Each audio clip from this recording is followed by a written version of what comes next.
Good afternoon, everybody. It's very, very exciting to see so many people here. I knew that when this book crossed our doormat, that this was an important book, and I think the kind of number of people who've turned out tonight signify that that's the case. What we're going to do is we're going to have 2 or 3 people who are going to say a few words about the book. So first of all, just to say a little bit about its origins. Of course, the absolute 100% author of this book is Savi Akal Naipaul. Wrong way around. Never mind.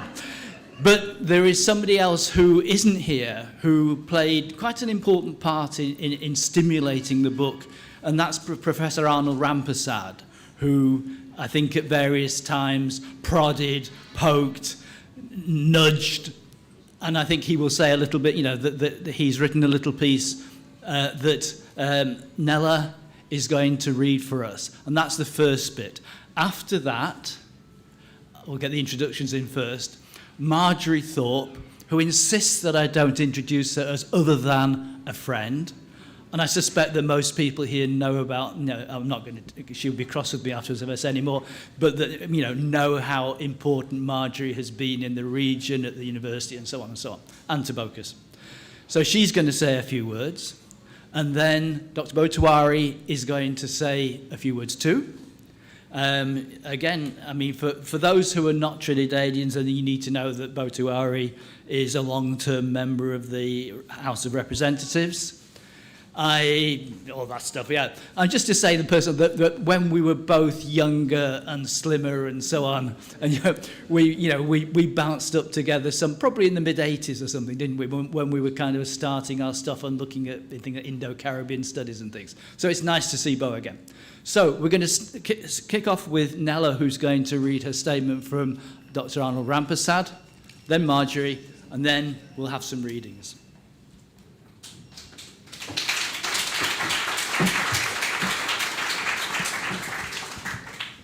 Hi, can you hear me? Yes. Okay.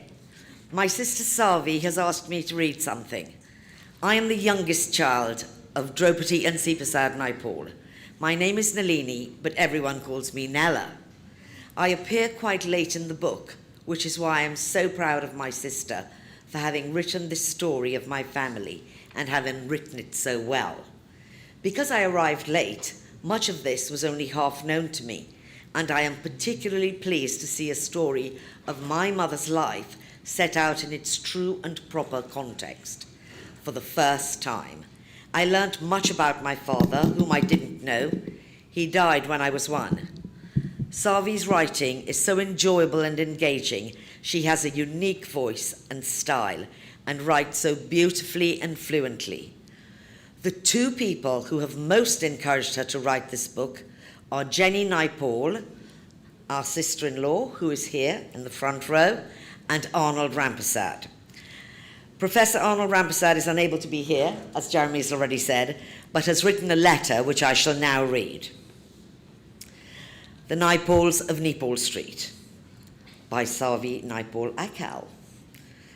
I'm sorry that I can't be here today to help launch the Naipauls of Nepaul Street. It is a day I have looked forward to for some time. A triumphant moment for Savi Akal and everyone else who helped to make this book possible. I thank her for her kind words about me, printed in its acknowledgement sections. I believe that I have met Savi in person only 3 times, but we exchanged scores of emails as she produced her memoir. I am grateful for the positive way in which Jeremy Poynting of Peepaltree Press responded when I first contacted him with Savi's approval. Where have I got to? With Savi's approval, blah, blah, blah. With Savi's approval, about possibly publishing the manuscript.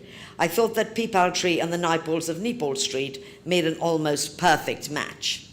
I was thrilled when he responded with enthusiasm to the manuscript, again with Savi's approval. In my opinion, he has done an excellent job in editing the manuscript. Cuts were made as needed and certain material added, especially the poignant photographs she provided and the glossary of terms that Jenny Naipaul prepared. The first time I met Mrs. Akal, I left thinking that she had everything needed to write a fine, important memoir. As a scholar whose career has emphasized biography and autobiography, I recognized the moment for what it meant.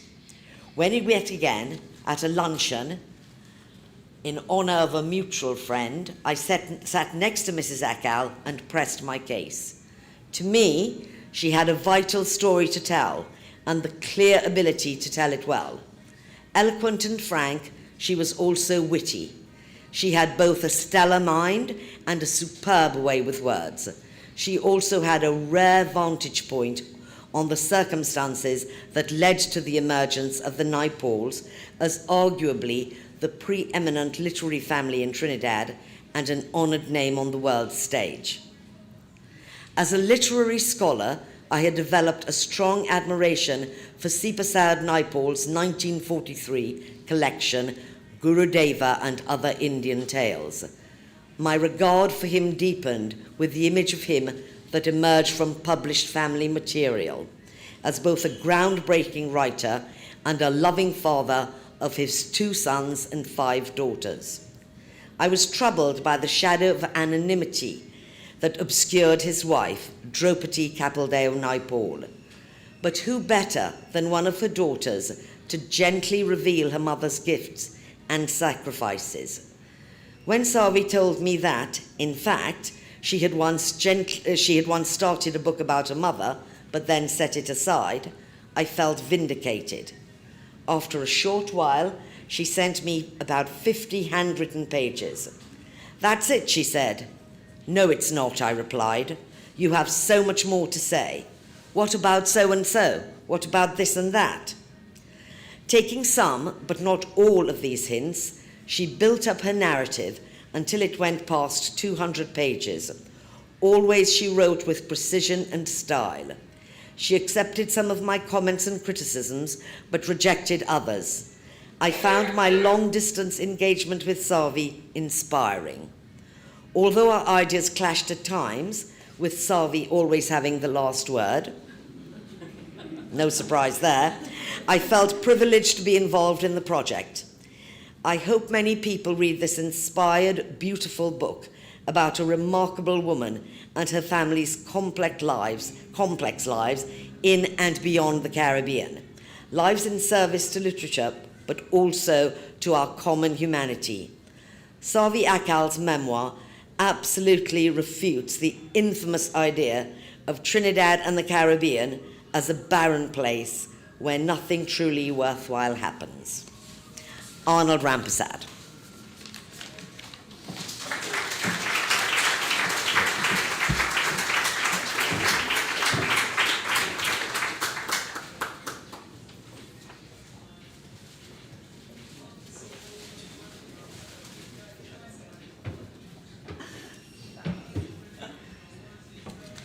Good afternoon.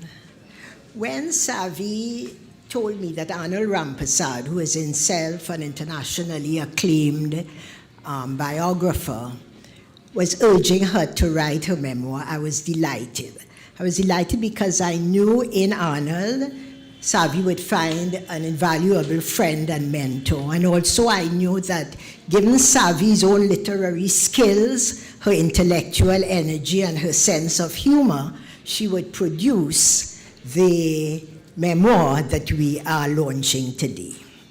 But there was another reason why I was delighted at the thought of the memoir, because I have always been curious about the Indo-Trinidadian mothers and sisters who appear in the novels of the Naipaul brothers.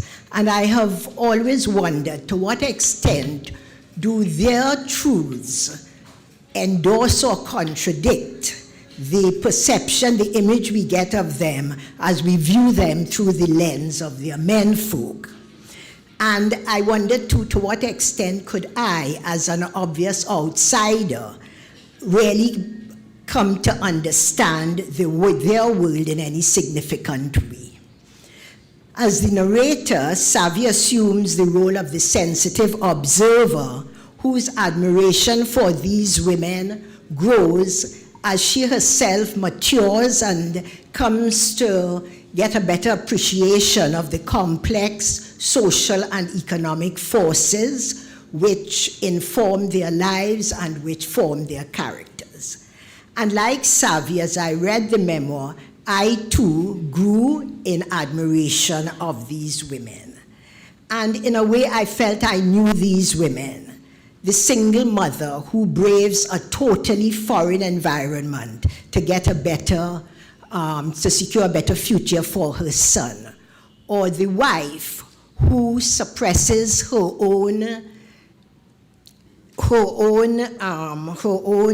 abilities and ungrudgingly provides the environment for a nurturing environment for her husband and her children. And the daughter who places familiar responsibilities above or before what might have been a preferred future. And finally, the indomitable matriarch, whose hurt, herself an abandoned wife, whose hurt is only hinted at in the vow that she extracts from her children, but whose unsentimental understanding of her environment and her vision, I think, paved the way for the successes of her children and even their children. So I feel these women, if I just alter slightly their cultural and racial particularities, these are also women who I found in my own community, in the community in which I grew up. Women who shared the same intellectual abilities, talent, courage, determination, and resilience, which in both cases are apparent but are sometimes unheralded. And so, Savi, I thank you, I congratulate you on this achievement, and I thank you for encouraging us along the road to becoming the more tolerant, the more compassionate, the more humane society that I believe our shared history prescribes. Thank you.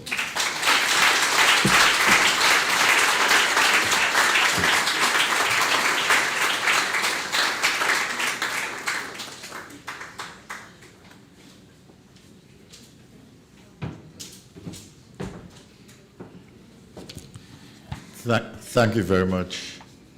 Good evening, everybody, and special congratulations to Savi Naipaul Akal. The thoughts I'm going to express is based on a reading of an early manuscript. I have not seen the published book, but when I read it, as I told Savi, you are in it for real, it is authentic, and I am sure that it's going to do very well. Savitri Akal has written a wonderful, thoughtful, honest book about her family, starting with her grandparents and acknowledging her grands and the lineup of cousins and everyone in between all over the world.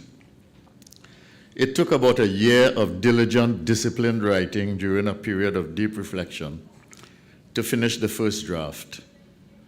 It would have taken, in addition, another several months of work to make the book into this published work.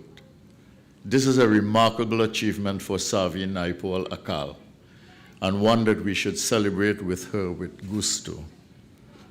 Please let her know that we honor the work, that we appreciate the book, that we cherish this opportunity to celebrate with her a personal high achievement, that we are grateful for this act of creation, which will contribute significantly to the history of the Naipaul family, as it will indeed to our understanding of the history of Trinidad and Tobago.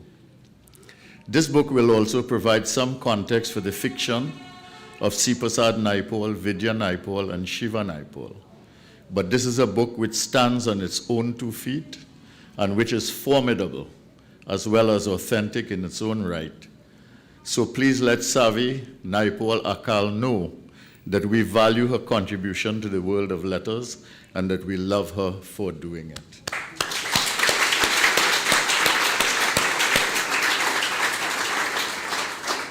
Savi dedicates this book to the memory of Sipasad and Draupadi Naipaul, her deceased parents, because they were the anchor of the Naipaul clan, and because in their time they stood for something. In standing for things of value, they made so many other things possible for so many in the world. In a fundamental way, therefore, this is a book that is a tribute to their vision, their faith, their dedication to children and family, and to their ambition and drive. But this is also a book about women, women of Indian ancestry. And principal among these is Savi's mother, Draupadi Naipaul, who comes out of the shadows in this important work as she is revealed for the first time in flesh and in blood. In telling the story of Sipasad Naipaul, there are obvious connections to be made with V.S. Naipaul's great novel, A House for Mr. Biswas. This book provides an opportunity to see how fact, sometimes not always clear, not always fully known, can be rendered and transformed into fiction and by fiction through a great literary imagination. The drowning of Sipasad Naipaul's father, Sipasad Naipaul's half-brother Harry, the tensions in the Indian community at the time between repatriation to India and staying in Trinidad after indenture. Savi Akal identifies in her book with the sentence, "In our family, we became sensitive to the vagaries of migration and hopelessness derived from not having a home of their own, living with relatives, moving from place to place." And that becomes embedded in the consciousness of V.S. Naipaul and drives a persistent theme in his works.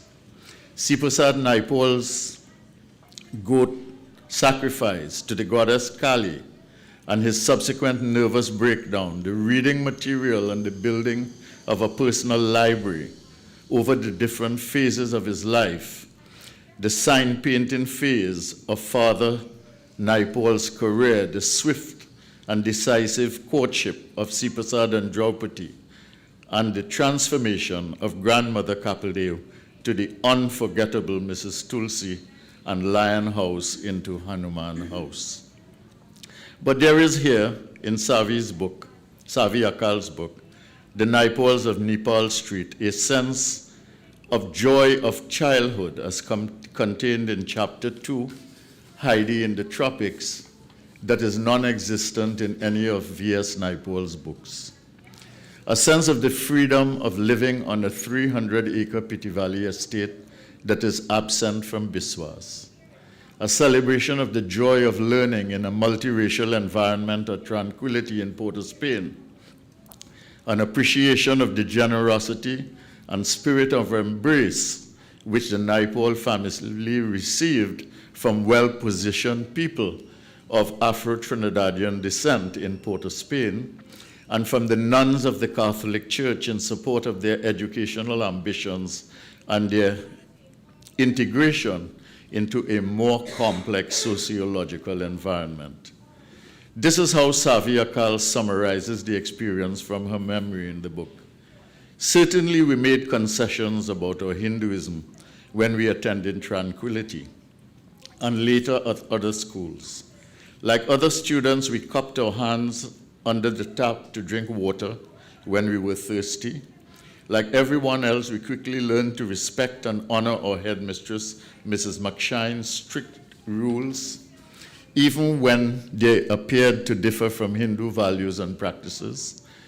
We may have been separate as Indians at Tranquility and other schools, but we lived contentedly among many people of different looks, skin complexions, religious beliefs, and cultures, and we cannot say that we felt oppressed or unhappy. This book is a testimony to the strong bonds forged between elder sister Kamala and Vidya Naipaul. The sometimes traumatic asthmatic condition of V.S. Naipaul from an early age, the perpetual restlessness of C. Prasad Naipaul until he could build his own home to assemble his family together under one roof, the considerable self-sacrifice of Mother Draupadi, a brilliant student deprived of the opportunity of education beyond primary level, who devoted her life to her husband and the children as she suppressed her own being. This is how Savi Akal writes about it. Hinduism honors the feminine in all ways and forms. In the Trinidad setting, Ma should have had opportunity to show her true ability. Instead, Ma would develop a compulsion to withdraw. Her strong voice, which many of us inherited, would disappear into some suppressed inner chamber of her being. But in a fundamental way, this book is about Savi Naipaul and her sisters growing up, Trini, becoming sophisticated women of the world with confidence, self-knowledge, and openness to the world.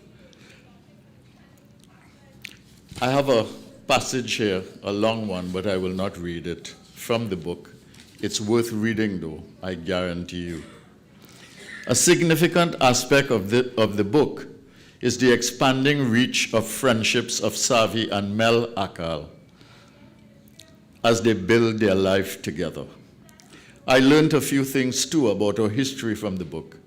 I did not know, for instance, that Carlos, Alfredo, Rosalino, Alberto, Anna, Petra, and Louis streets in Woodbrook were named after the children of the Seagert family who brought the Angostura secret from Venezuela to Trinidad and led to the founding of the Angostura brand. But the book, although about life in Trinidad from the early 20th century to the present day, is truly about the Naipaul family and its fortunes over time.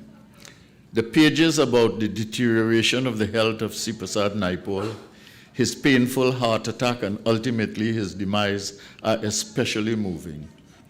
The impact on the entire Naipaul household cannot be described in terms less than very traumatic. Savi herself writes that she was in shock for a full week before coming to terms with her father's passing. It also speaks to the unfortunate letdown for Shiva by his big brother, Vidya, and the growing rift between Vidya as he gains recognition as a writer and the rest of the family, and the brutality of Vidya towards his mother, Draupadi.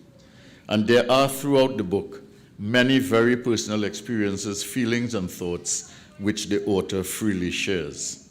But this book also gives this author's insight into political change, which she witnessed and experienced. And some of her honest feelings may not be palatable to all even today. Despite acknowledging Eric Williams' obvious charisma and political significance in the 1950s against the background of our colonial experience, she is nevertheless struck by the fact that his politics was based on, quote, racial grievance, retribution, and revenge, and that he was paranoid, quote, paranoid in looking for enemies. The book also includes an insider's history of the Capildeo family in politics, the founding of the Democratic Labour Party, and the atmosphere at Marlborough House for the granting of Trinidad and Tobago independence, which will be of interest to many. A fair amount of the book is dedicated to Savi's own life as a student, scholarship winner, teacher, her courtship with Mel, marriage to him, and then children and study abroad in Edinburgh, and ultimately their return home with a larger family and the move to Valsayn Park, where she and Mel still live today, and then the education and achievements of their children as they themselves move up and out into the wider world and have children of their own. Some striking features are how Kamala and Savi drift apart, how conspiratorial Kamala and Vidya were with each other, and how much pain Savi herself felt at these goings-on. Not surprising, but very moving, and in spite of the very revealing biography by French, is V.S. Naipaul's utter selfishness and self-centeredness, and his seeming absence of appreciation of the love, admiration, and contribution to success of the members of his own family, including his mother, Draupadi. So while this is a book about family achievement, it is also a book about excruciating family pain. While this is a book about immense family love and devotion, it is also about hurt and disappointment. And while it is a story of the progress of Trinidad and Tobago and the achievement of many of its citizens, it is a story of our country's underachievement of potential and frustration of the talented. It is also a story of parents who never achieved their dreams so that their children would do so. And so this book is a tribute to Sipasad and Draupadi Naipaul. But the book is ultimately a triumph for Savi and Mel Akal, whose life, in spite of all the trials and tribulations, has been a triumph of romance, of love, good practical sense, high intelligence, an outward-looking view of the world, love of people, love of life and of good living, and always supreme optimism, goodwill, good taste, and noble intentions. This is a book that leaves one with a great feeling of human triumph. The woman who wrote this book is courageous, sensitive, and honest.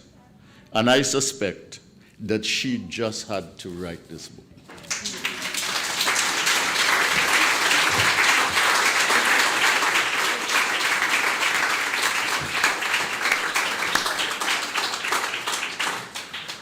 Now, I hope you will all give a big hand to the woman who did write the book, who's going to come up here to read.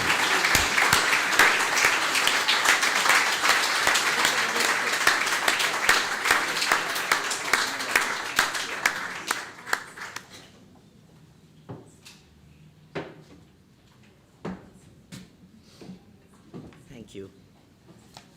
Good evening, everybody. I was trying to reconcile the woman I was hearing about and the report card in my third form at the convent. It went like this. Should concentrate more on written work. Resents correction, disputes too much with the mistresses, and has a very high opinion of herself. When the report card came home, it's the first time I came third in the exam. I never could come so high. My mother said, "Take this to your father." I took it to my dear father. He looked at it, read it. He smiled, and he said, "Good girl." This evening, I thought I would introduce my parents to you.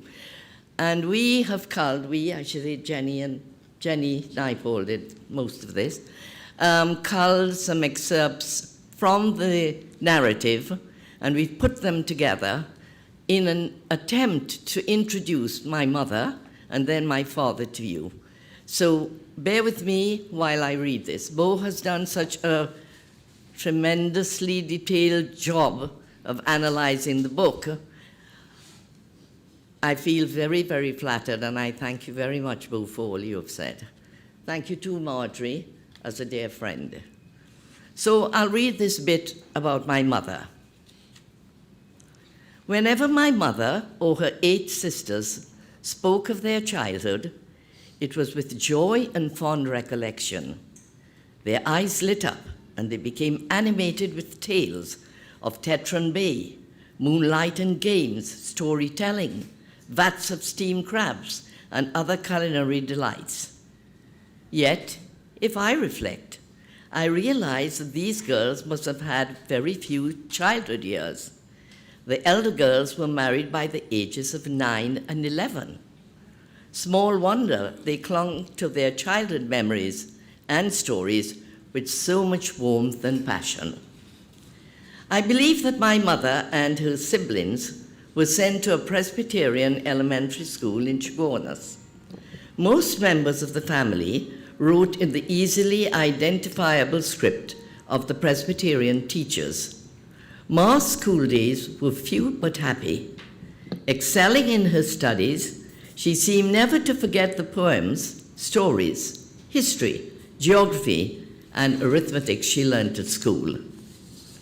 Her younger brother Simbunath was in her class, but never outperformed her. That fact, unfortunately, proved her undoing. Her mother refused to allow her to sit the bursary exam for Naparima High School out of fear or certainty that she would outshine her brother. It was a bitter pill for Ma to swallow. Her teachers begged for her to continue at school, but Nani would not budge. At the age of 11, Ma's school days were over. Until her death, she kept the handwritten goodbye page of poems and sentiments given to her by her classmates when she was taken or yanked out of school. My mother did not always speak grammatically correct English, although she expressed herself well enough given the limits of her education. My father, also weakly schooled, taught himself to master writing in English while she was busy raising their children. If Ma had been given the opportunity at school, which she would later seek for all her children, she would doubtless have learned to express herself with boldness, skill, and clarity. But her intellectual growth was stifled and stunted. Her ambition was snuffed out by a myth present in our culture that gave much more credence to the ambitions of males over females. I believe this to be essentially foreign to the deepest roots of Hinduism, which honor the feminine in all ways and forms in Trinidad. Ma should have had the opportunity to show her true ability. Instead, she developed, as Bhoe said, and I can skip it, she developed a compulsion to withdraw. My elder sister Kamla would always say that our mother was vain. It is hardly an adjective that I would choose to use. Ma had a sense of self, a dignity without being self-centered. She never wore makeup. Pond's Vanishing Cream was her only beauty product. Coconut oil was her only body oil. And Johnson's baby powder, her only talcum powder, during all her years. She sewed her own clothes, and my father forbade her to wear anything red or with red. Ma wore her skirts a little below mid-calf and liked high heels. In dress, she was different from her sisters. A pair of gold bracelets, simple earrings, and her wedding ring band comprised her only jewelry. Ma never left the house without her ohrani or veil, even to go around the corner to the grocery or to buy vegetables. For 30 years after her marriage to Pa, Ma devoted herself to her family. Looking back, I can see that it must have been a life mainly of drudgery, single-handedly doing all the things that one needed to do for the family. She kept busy and seemed apparently fulfilled in cooking, cleaning, washing, ironing, and sewing for her girls and herself. With little or no social life and interests, family weddings or organized family prayers by her mother's family or by others were her major outings. Then she would return home hoarse and happy from being part of the choir of her sisters who knew all the sounds that accompanied the various rites. Even there, however, her sister Tara, not Ma, was the star performer. Then in 1959, Ma sprung a surprise on us. Ma, who had never worked outside the house since her marriage in 1929, took a job with her brother Simbunath at his quarry in Bhoe Tewarie. At that time, still a semi-rural area outside of Port Spain. But already much had changed from my girlhood days when we had lived there on my grandmother's estate. Now, with her new job at the quarry, Ma left the house at dawn and returned at dusk. The quarry lands lay on the opposite side of the valley from the great house and cocoa estate, both of which had been abandoned after Nani's death. I think I need a little water.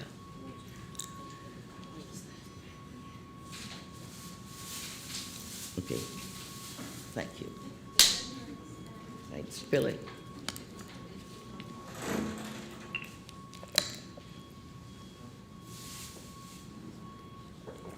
Thank you.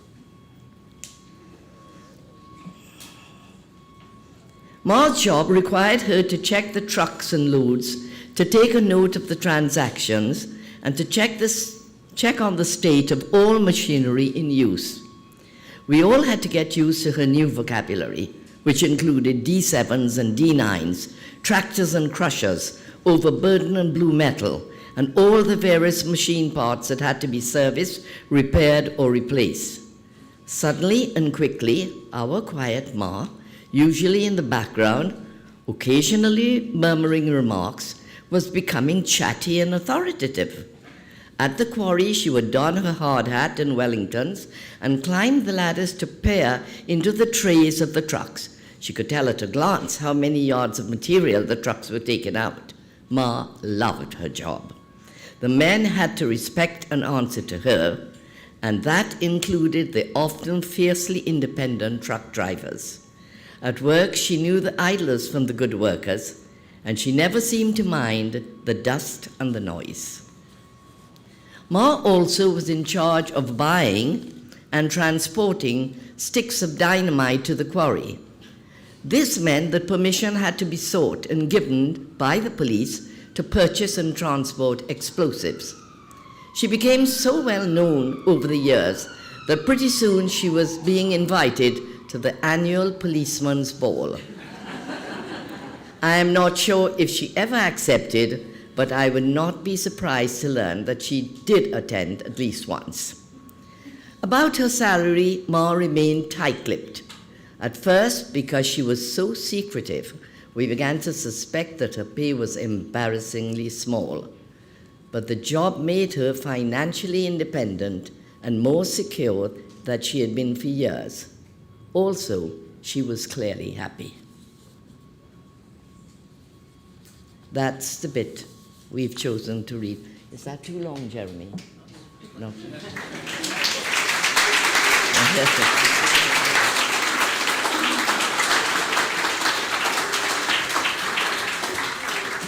you like to talk for a bit and then come back and read? Yes, okay.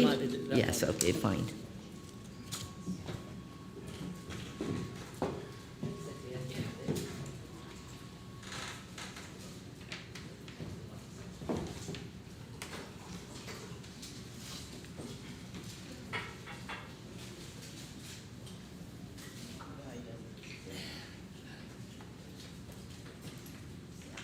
Okay, we're going to talk for a little bit, and then Savi's going to read again, so not to risk running out of voice. Okay, no. Okay. I mean, one of the things, a few kind of things. One of the things that the incidents that really struck me in reading the book was what you call the Latrine Intervention, and this is the story which you assured me is absolutely true. Absolutely true. But which has the power of myth. The story about how Savi Prasad doesn't go back to India. Tell us a little bit more about that. Well, that's part of the story I was going to read about with my father. It is Pa's story. It is Pa's story to me. I worked out that he must have been about 5 or 6 years old, and he and his mother were part of a group seeking and getting permission and even getting to Nelson Island to take the ship to go back to India. And he panicked, he hid in a latrine. The latrine overhung, it was on a ledge, of course overhanging the sea naturally. And his mother couldn't find him. Panic set in. The mother decided not to leave. And so that trip was abandoned. Right. And he stayed in Trinidad, and his mother did too. I mean, isn't that such a brilliant story in terms but of... it's more of them. Yeah. It's a whole group of them, actually. Yeah. All my Argies, all my father's aunts, with their husbands who were going back. And how he became part of that group, I don't understand it. Oh, he and his mother, how he and his mother. So it's part of the reading here. Okay, well, yes. we'll hear more of the thing. I mean, one of the things that's lovely about the book is the sense of, you have a sense of the kind of material reality of the house on Nepaul Street. And there's some lovely descriptions of everything. For instance, the bookcase. Tell us about the bookcase. The bookcase was a simple cedar bookcase. I have it in my house. I've kept it there for safety. It's about 6 feet tall and about 40 inches wide. I'm good at measurements. And it has glass doors, framed in wood. He had to buy it. He was just buying books more than he would want to buy food. Yes. So that's the story of the bookcase. It's not a well-made bookcase. It's not been made by anybody with any great skill, but it has served its purpose and it's still alive. And it's another kind of very powerful symbol, isn't it, of the kind of life Yes. Yes. That Pa set out to have for his family. Yes. So there's one little bit where you discover when you've been to university yourself, there's a copy of John Donne's poems in there. I have to tell you, we did not do John Donne at the convent. I don't know why, sister, but I discovered John Donne when I went to Edinburgh University and fell in love with him, as I really did with all the metaphysicals. And when I got home and went to the bookcase and saw John Donne, it was somebody's name I had missed completely. But I was so shocked to see my father knew John Donne many, many years before I found him. And there was one book there that you suspected he'd never read? Wasn't there something about engineering or something? Of course, my father couldn't. He was the most... I married one too. No skills, no husbandry skills. Plugs and drills and they're toys. They're not to be used. Sorry, dear, but he's absolutely right. He provides them all, but So my father couldn't fix a fuse. My mother fixed all the fuses. Right. What I mean.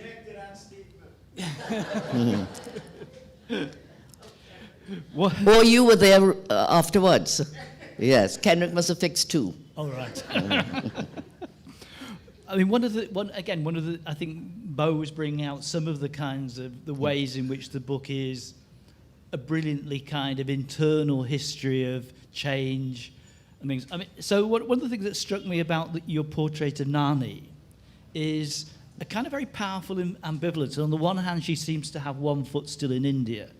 On the other hand, you discover later on that, despite all the prohibitions about not going back to the village of the Doobs and so on, that they've been sending money there. And yet she also has lots of businesses in Trinidad. Yeah, Nani never had a toe in India. Not Right. a toe, not a foot, not a leg, nothing. Nani was Trinidadian through and through. And but her husband, probably like most men, wanted to go back home after a certain number of years. But the women who had been freed from the drudgery and the difficult life they would have in India, whether they were runaway wives, widows, whatever they were delighted to come out to the Caribbean.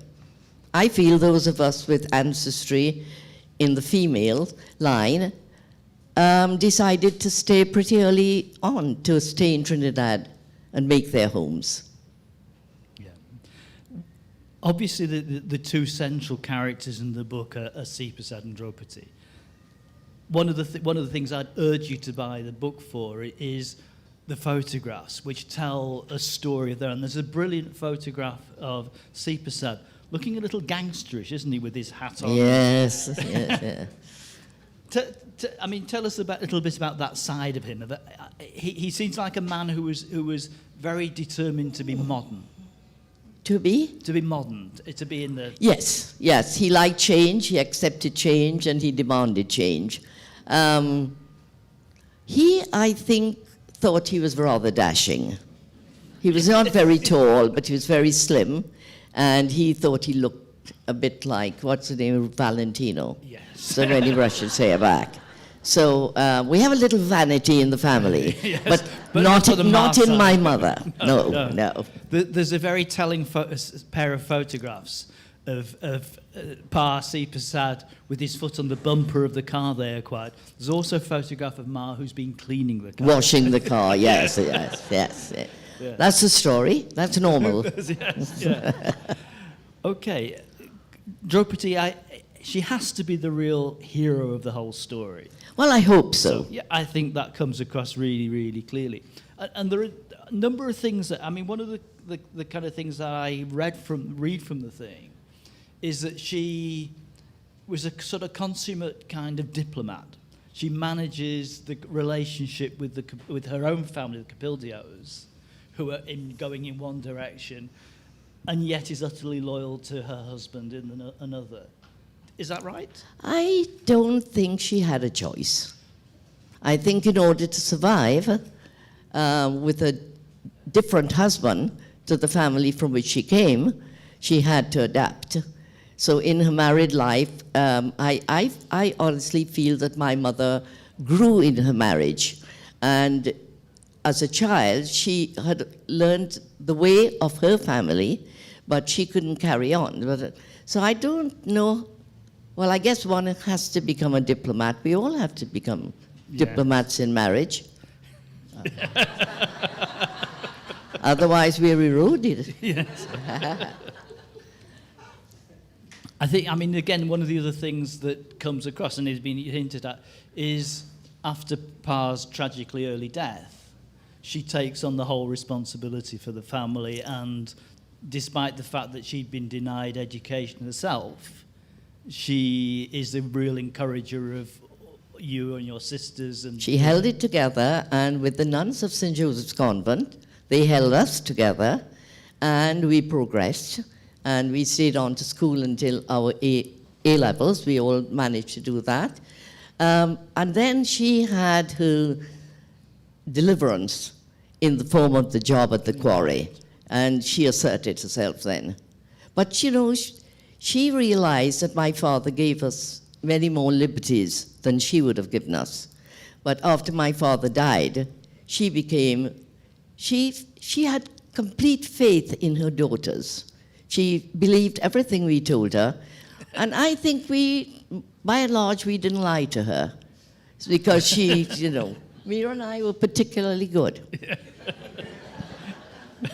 That's lovely.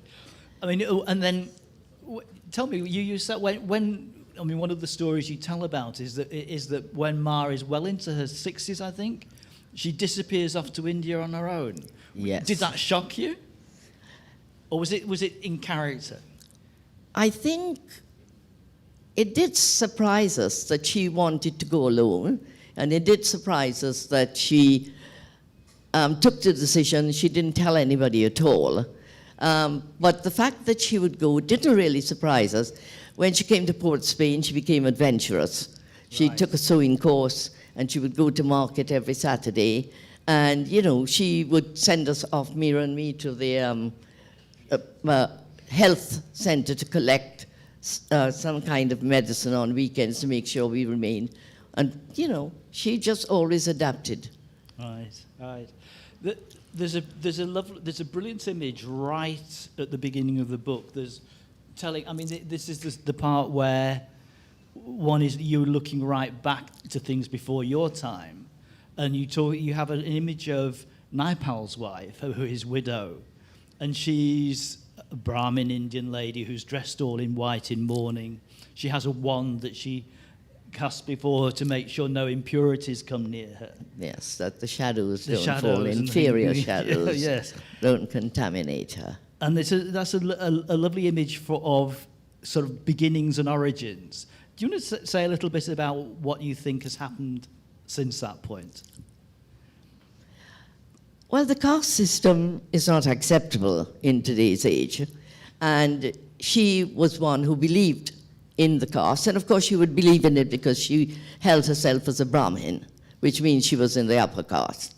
But I think thereafter, those of us who, with colonialism, we could not, or caste divisions were not tolerated.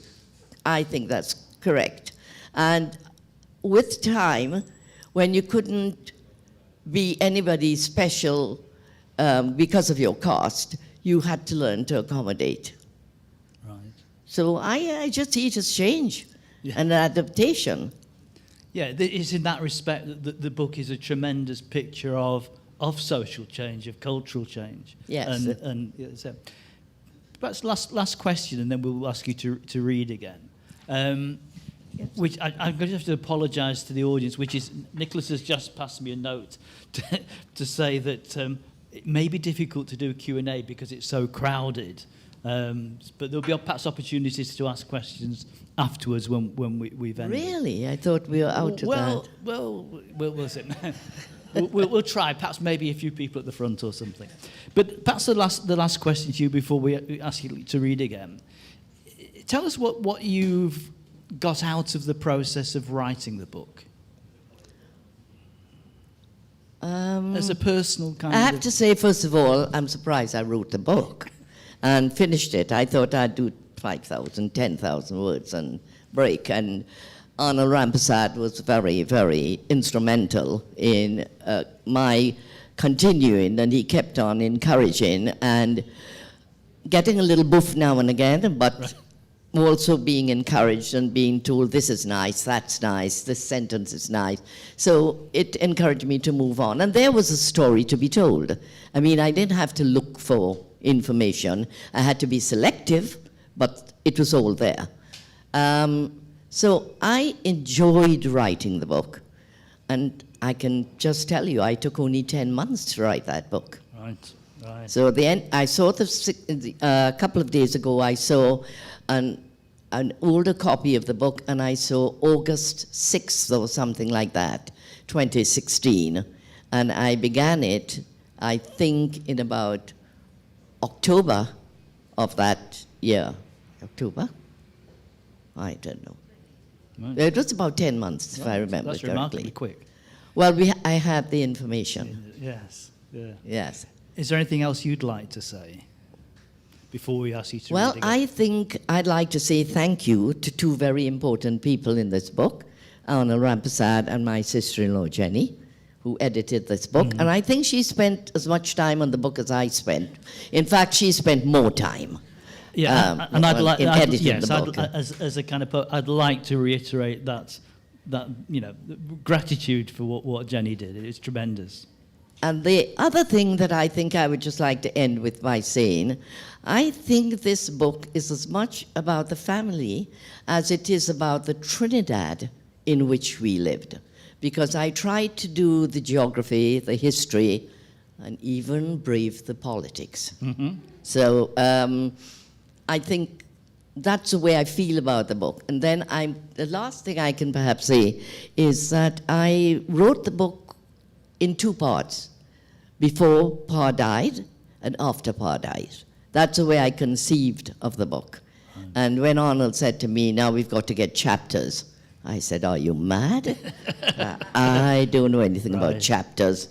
So we had our little row. We had very many very nice rows. And in the end, we got chapters. Of course, he gave me most of the chapters. Right. There. So I'm very grateful and for the help. And of course, my husband, poor fellow, had to listen. I had nobody else to read the book to, so every day he had to hear. And then granddaughters came into the pictures, and granddaughters would say, Yaya, you're not writing that. And I said, of course I'm writing that. You are not going to write that about Grandpa. I said, but of course it's the truth. Yes. So we have no more to add. Right, Yes. okay. Well, thank you very much for talking to us in that way. Yes. So you'd like to read a little more?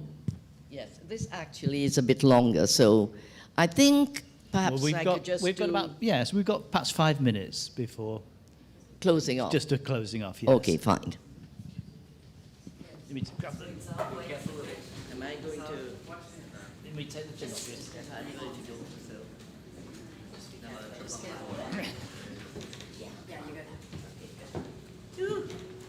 What to do, so many... All right. Now let me see how I can trim my father down.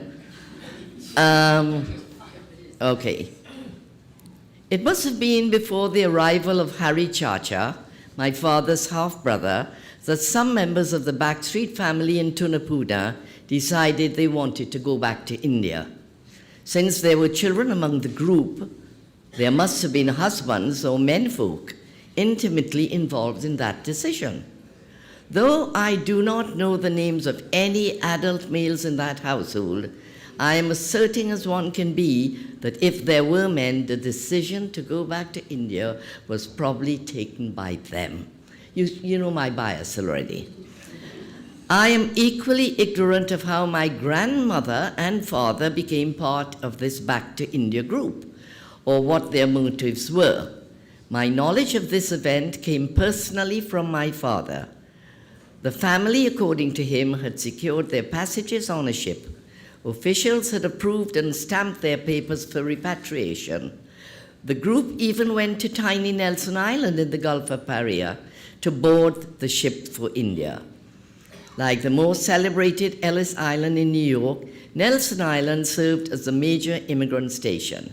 I'm guessing that my father was then about 5 or 6 years old. He did not want to leave Trinidad. His story was that he doggedly hid in a latrine located on a ledge overlooking the sea. His frantic mother then refused to leave without him. 2 of the aunts also panicked, and the adventure came to an abrupt end for some of the women. Never again would a man be seen in their household on Back Street in Tunapuna.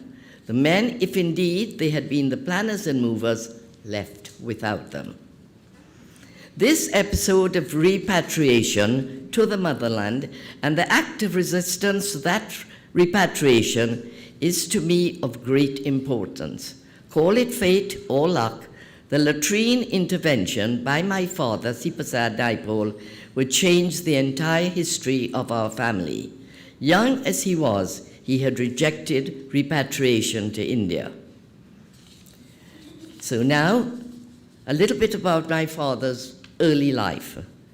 My father, seen as the main culprit in the repatriation debacle, had a stroke of luck when one of his aunts, Rupkal, having married a prosperous, generous man named Sukhdev Misir, accepted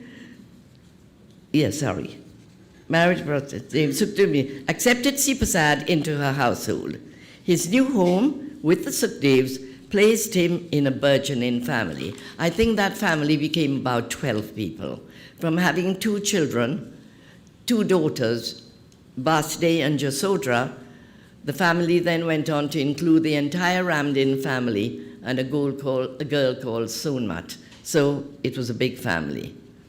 Sipasad's education began in the Sukhdev Misir's household. While the younger members of the household spoke English, the language of the elders was Bhojpuri, a dialect of Hindi in Uttar Pradesh, formerly United Provinces. Sukhdev Misir believed that education was the surest route to success. And then I skip a bit now. The only school story Pa ever told me personally was about a bully whom he met frequently on his way to school. At a certain dip in the road, the 2 boys, going in opposite directions, passed each other almost every day. The bully, on approaching Pa, would look him in the eye and, and call him Chinese Buttermouse. Pa had inherited the pale skin and heavy-lidded Chinese eyes of his mother. He, with his head down and eyes turned upwards under his brow, would quicken his pace uphill. On reaching the top of the hill, the Chinese Buttermouse would look back and shout, "Is your mother man?" To me, the encounter and the rejoinder show that my father was then fairly grown up. Although still at primary school, perhaps he was already working in Sukhdeo's shop, or even as he did later in the adjacent rum shop, which was generally in the same building. Pa obviously relished listening to the conversations, especially in the rum shop. The arguments among the patrons about which was the better or best rum always amused him, and he would sometimes attempt to provoke them. He knew that all the rum, whether it was called Red Rooster or Seventh Heaven, came out of the same cask. Rum bottles were filled and labeled in the shop. The conversations and the arguments in the rum shops and at puja, religious gatherings, and in the law courts always fascinated my father. As long as there was rum, he knew there would be good talk.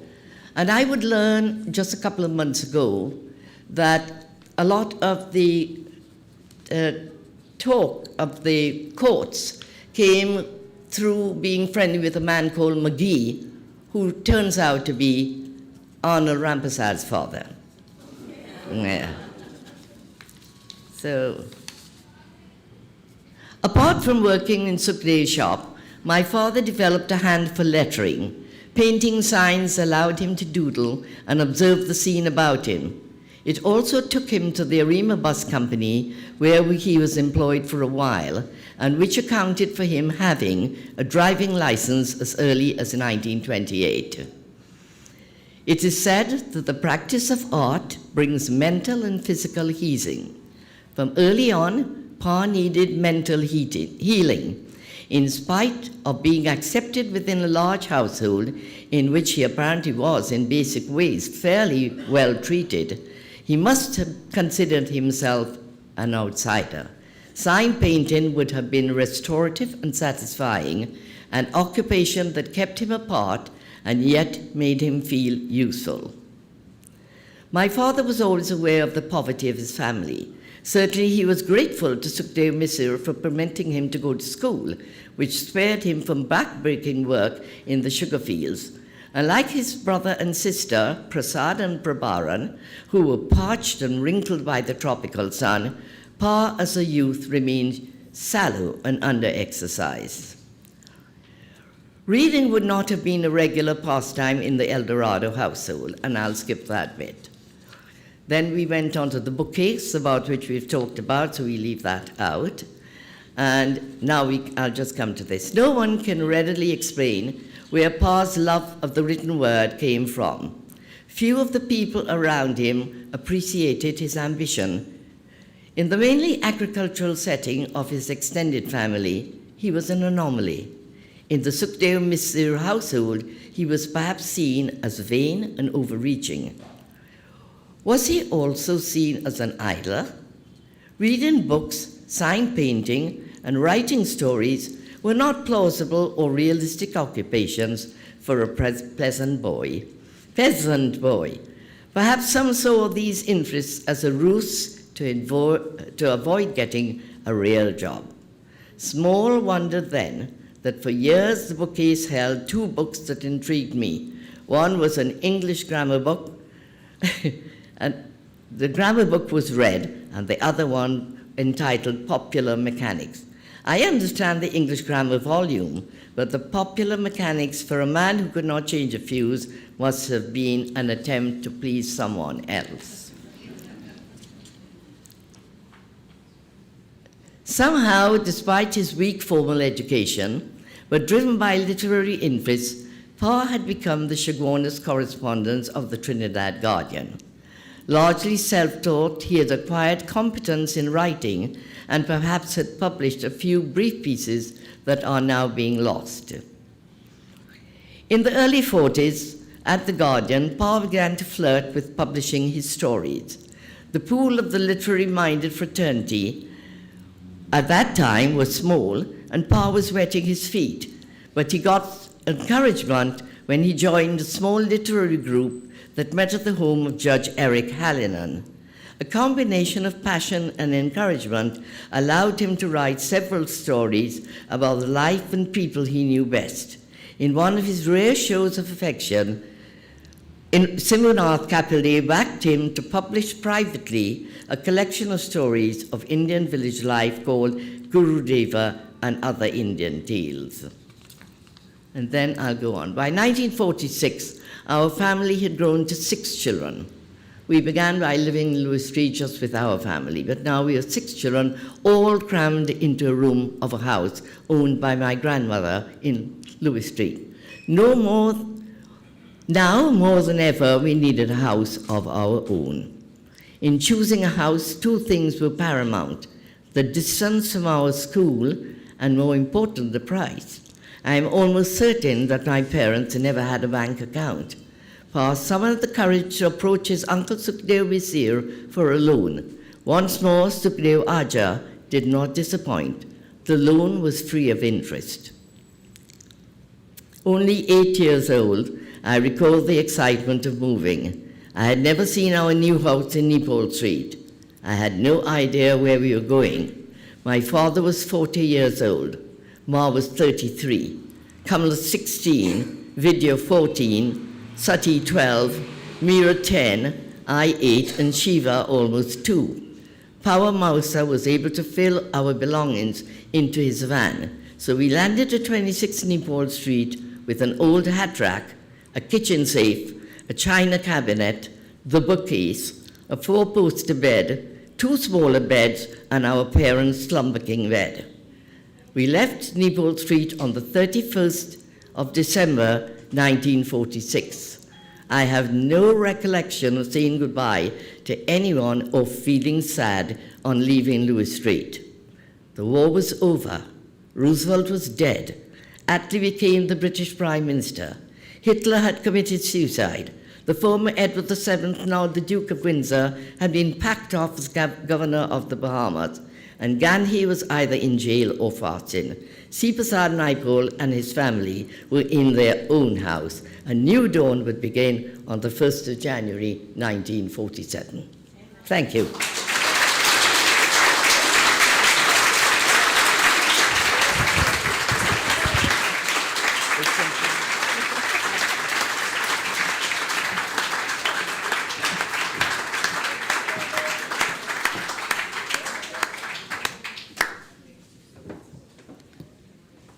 I'm sure you all feel that you've had an immense treat in hearing that reading. Brilliant. Another round of applause.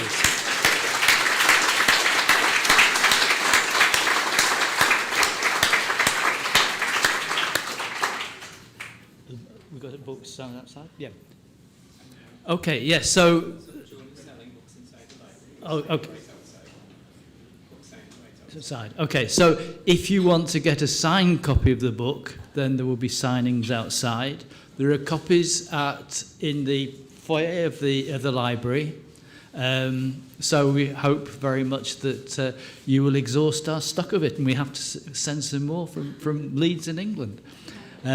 So thank you very much indeed. It's been an absolute delight to meet all the Naipaul family.